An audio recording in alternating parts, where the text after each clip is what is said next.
Darlleniad o Efengyl Mathew, Pennod 4, adnodau 1 i 11. Yn syth wedyn, dyma'r ysbryd yn arwain Iesu allan i'r anialwch i gael ei demtio gan y diafol. Ar ôl bwyta dim byd am 40 diwrnod, roedd yn llwgu.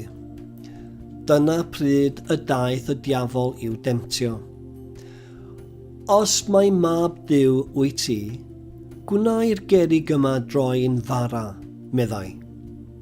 Na, atebodd Iesu, mae'r ysgrifau sanctaidd yn dweud mai nid bwyd ydy'r unig beth mae bobl ei angen i fyw, ond popeth mae Duw yn ei ddweud.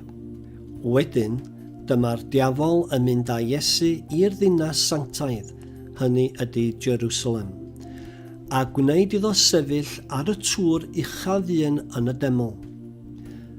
Os mae mab Duw wyt ti, meddai, neindia i lawr o fan yma. Mae'r ysgrifau sanctaidd yn dweud, bydd Duw yn gorchymyn i'w angylion dy ddal yn ei breichiau, fel na fyddi di'n taro dy droed ar garreg.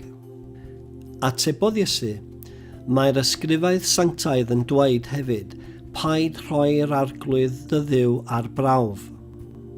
Yna dyma'r diafol yn mynd ag i ben mynydd uchel iawn a dangos holl wledydd y byd a'i cyffoeth iddo. A dywedodd y diafol wrtho, ceidi'r cwbl gen i os gwneud i blygu i lawr i fy addoli i.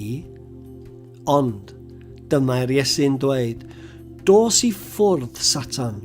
Mae ysgrifau sanctaidd yn dweud, addoli'r arglwydd dy Dduw a'i wasanaethu e'n unig. Yna dyma'r diafol yn ei adael, a daeth yr angylion ato i gofalu amdano.